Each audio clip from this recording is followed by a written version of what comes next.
İyulun 11-də olan hava proqnozu açıqlanıb.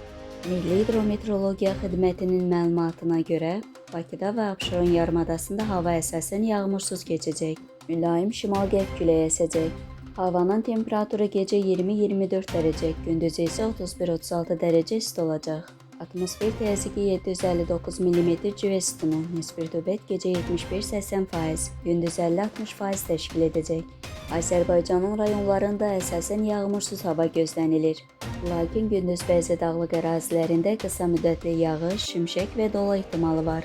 Gecə və səhər dağlarda duman olacaq. Havanın temperaturu gecə 20-25 dərəcə, gündüz 33-38 dərəcə isti. Dağlarda gecə 11-16 dərəcə, gündüz 20-25 dərəcə, bəzi yerlərdə 28-30 dərəcə isti olacaq.